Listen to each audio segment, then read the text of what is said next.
Just because you feel like you're on your grind, does that necessarily mean that you're grinding efficiently? Let's talk about it today on this episode of Navigating Academia.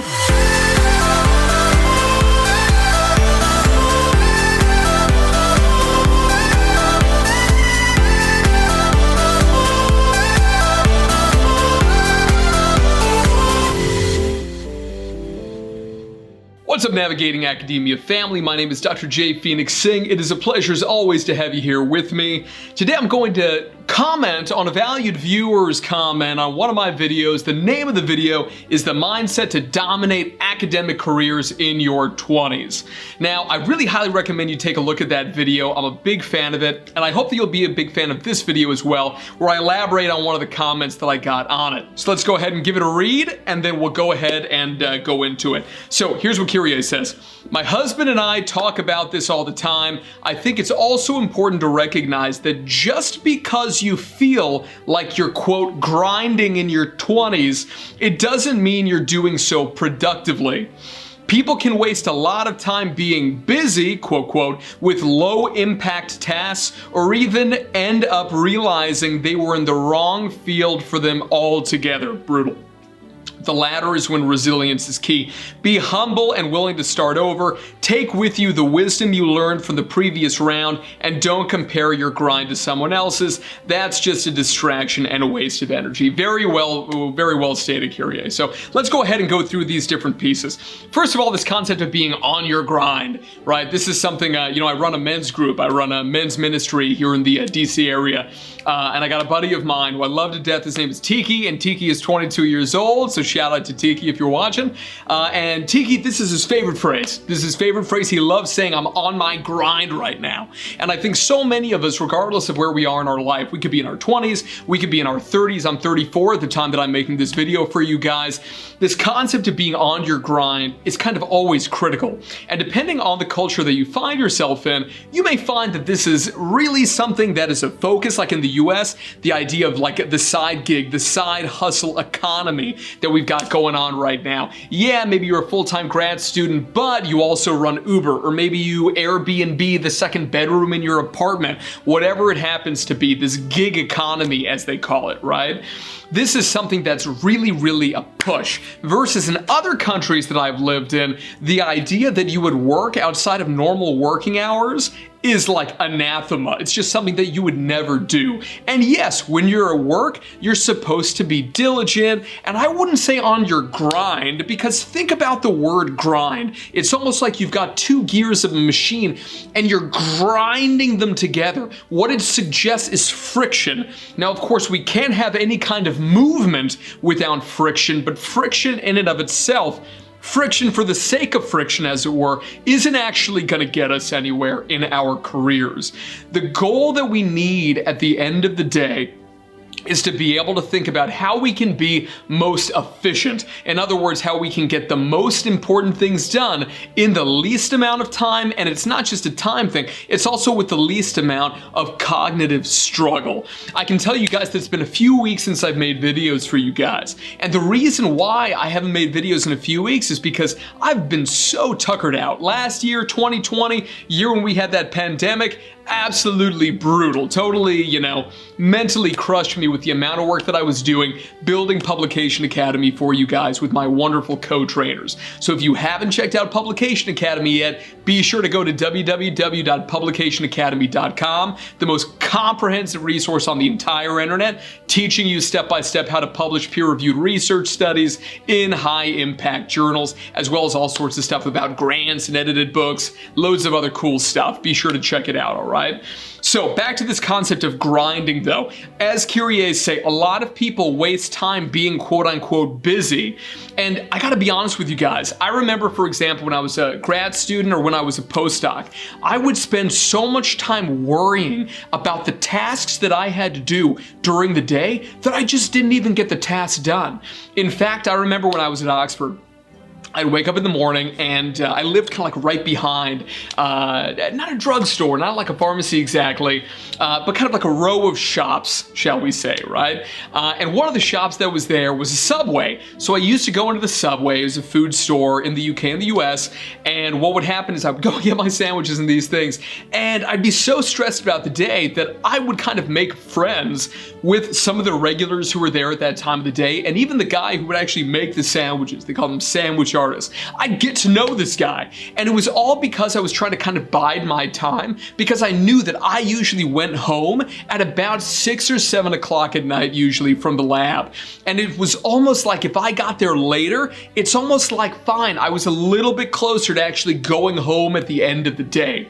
Now, was I wasting that time? Arguably, yes. But at the same time, for some reason in my head, I just felt like, you know what, when I get to the office, I'll just be even more efficient. But then when I go to the office, I'd be so stressed out that it would be even more challenging for me, all right?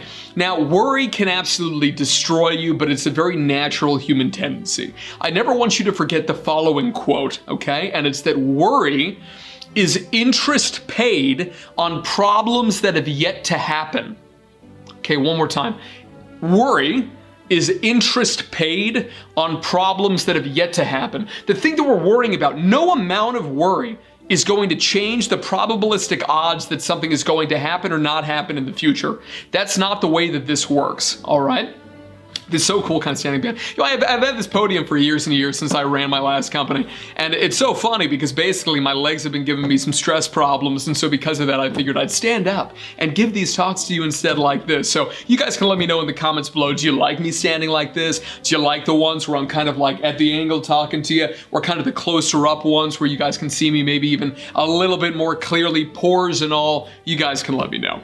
But in any case, right, we worry so much and then we distract ourselves with different things from actually getting tasks done. Marcus Aurelius wrote that essentially what we need to do in terms of every task in our life is to ask, is it essential? And if it's essential, to prioritize those things. And that's kind of nice. Because at the end of the day, if we get those essential things done, it frees us up for the things that are non-essential, and then we can decide, do I enjoy that non-essential thing or not? And this prioritization, especially in this day and age when it comes to technology being what it is, we can have screens in front of us all the time. It's so important for us to be able to figure out what is important to us at this given, epoch in our lives, right? This given season of our lives, what's important, and then prioritize. That's the most important thing to do. I find a lot of you are in graduate school who watch this channel based on my analytics, or your postdoctoral fellows. Let me speak to the grad students for a second. Guys, I understand that when you get to that ABD stage, ABD, for those of you who don't know, is all but dissertation. You've done all the coursework, now you're finishing up. I remember when I was a kid, I was a really big kid, I was a heavy kid, right? And we used to have to run the mile run here in the US, and it was 4 laps around a track. First 3, I gunned it, I got it. That last lap, especially the last half lap, man, I was dying, I'm telling you. I just felt like my life was over. I put my little chubby head down and I ran. And let me tell you, it was terrible. It was so painful. I remember being in grad school at the very end, the last 6 months, same thing, was so brutal. So many people that I care about right now, this January, so many people that I care about, so many of you who are my mentees, who contact me at drphoenixsingh.com. You set up your sessions with me. You talk to me once a week. You talk to me once every 2 weeks. And you've done so for over a year and a half. The amount of pain that I know that you're in, dragging yourself through these last 6 months. It is an honor for me to be there for you while you're going through it. There is so much pain during that time. I understand it. I'm gonna make another video here in this course of videos that I'm making right now about the most common health problems that I have found people come out of grad school with. And a lot of these health problems become so exacerbated during those last 6 months. And I know that feeling of not wanting to do anything. You want to take depression naps and you want to lay on your couch under your weighted blanket and sit there and stare at the wall because you think that doing any work is more painful than doing no work whatsoever. I have been there. I know what that feels like. Please The faster you do this, the more you do, every day a little bit, every day 1%. 1% a day is all that I'm asking from you, okay? Not being busy the other 99%, that's not what I'm asking. In terms of essential things, like Marcus Aurelius said, to get done during the day, 1% is what I want from you. And if you do it, together we're gonna be done in 3.5 months. Less actually than 3.5 months. 1% a day, that's all I'm asking. That may seem like forever, but remember, no matter how stressed or non-stressed you are, if you take a look at a watch, those seconds keep ticking, and the seconds don't tick faster if you're not stressed, and the seconds don't tick slower if you are.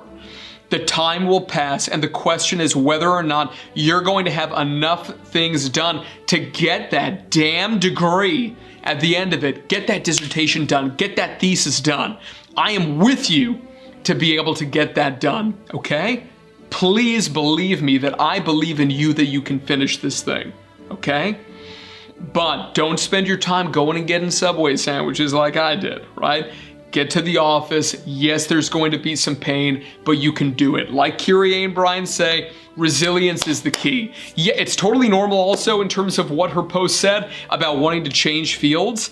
I can't tell you the number of times that I wanted to change, the number of times that I wanted to quit, the number of times that I was disillusioned and I said, this is just the end of this.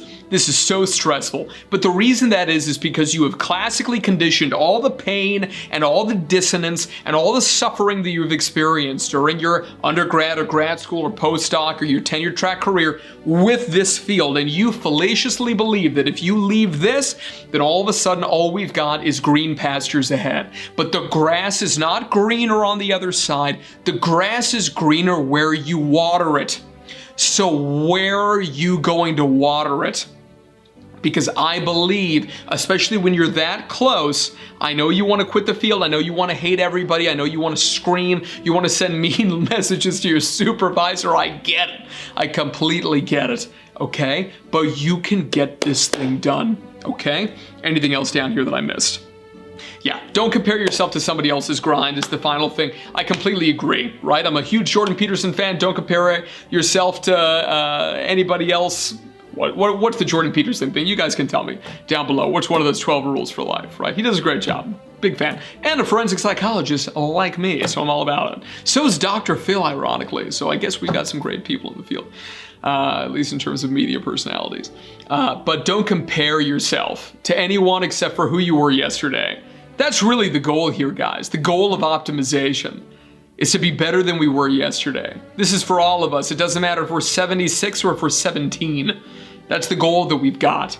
So if you want to be on your grind, I'm with you, I understand, all right? But let's go ahead and instead of having those cogs with so much friction grind those gears against each other, right?